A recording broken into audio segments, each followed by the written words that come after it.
Hello everyone, this is Jerome Porter with Spiritcast Tech Review, and welcome back to where we give you advice on the best place to spend your money on the latest tech. This particular episode, we're going to talk about personal assistants or home speakers with personal assistants built in. I've got 3 units here. I got the Alexa, the Echo Show, got the Apple HomePod, and I also have the Google Home Max. And then I'll touch on each one of the units, and we'll talk about the pros and cons and which ones I think you should buy if you have to decide on one of them.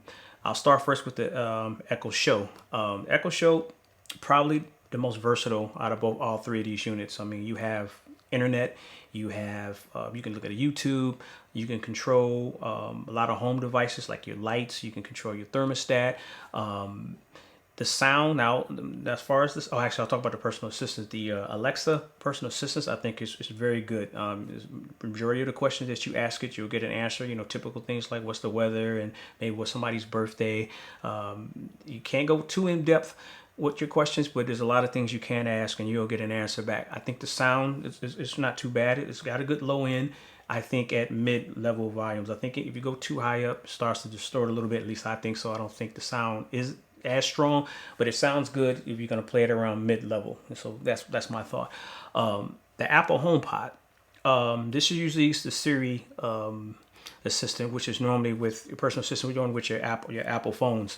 The HomePod, the sound is outstanding. I think the low end that you get out of this unit compared to the Alexa, I do believe, I personally feel and have listened to, I think the HomePod has a much better sound for such a small unit, and it's very heavy too. It's got a good amount of weight to it. The sound is absolutely outstanding for such a small unit compared to the Echo Show.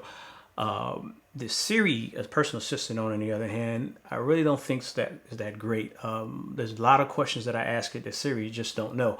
And I wish I have wrote down some of the questions, but I will tell you, in terms of asking questions, you know, asking it some random question outside of, you know, what's the weather and, you know, things, asking anything a little more in depth, this unit, Siri kind of struggles with getting you an answer. I think Alexa is a little bit more versatile in terms of getting you answers and getting you information that you may need.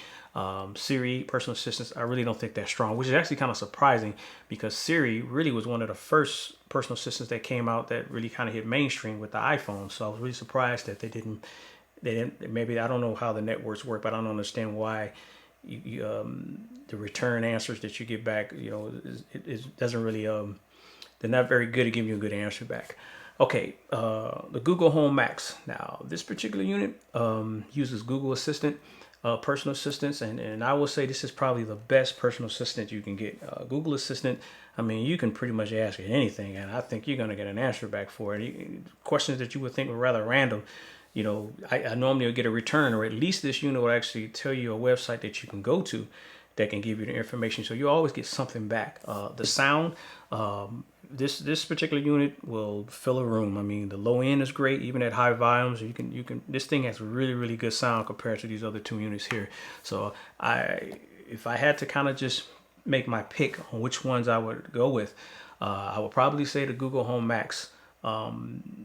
Well, first I'll talk of strength and weaknesses first. Maybe we'll speak on that. If you're looking for a smart speaker and it has good sound and a good personal assistant, then Google Home Max is for you. That's all that it does. It's got your personal assistants, and it's got very good sound. And that's pretty much what most people are going to buy a smart speaker for. The Echo Show, on the other hand, a lot more versatile. I mean, you can control a lot of home devices. You can browse the internet because it has a screen. You can look at YouTube videos. I mean, this thing is really versatile in terms of things that you can do. You can do a lot more with this. The Apple HomePod, very good sound for such a small unit. I mean, the amount of low end that you'll get, especially if you put this in a corner, this thing sounds really good. It's not as good as the Google Home Max, but it's better than the Echo Show. So if I was to kind of rank these, I would first say, if you're just looking for a smart speaker to do exactly what it's intended to do, good sound and a great personal assistant, Google Home Max is where you want to go.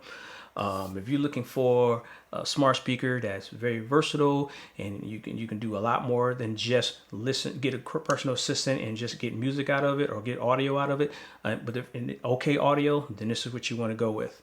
The Apple HomePod, very good sound, If you're not really looking, if you don't really use the personal assistants that often, and you don't think that you would, then this would probably be better for you. So as far as rank, I will go Google Home Max, Echo Show, Apple HomePod. They're all good units. I just feel that the Google Home Max, the whole genre of just the category of home speaker, personal assistant, this fits the bill.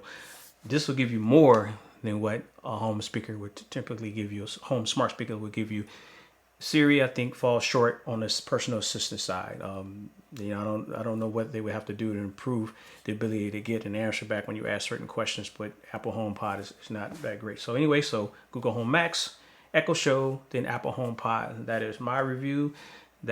I've spent a good amount enough time with these units, so I feel pretty confident about what I'm saying. Everyone else might not necessarily agree, but that's my idea. That's my thoughts. So anyway, thank you very much for watching Spirit Cash Tech Review. If you like what you see and you want to see further episodes, there's a subscribe button around the side. Just click on that, so every new video I make, you'll get to see it. Thank you very much, and have a good day.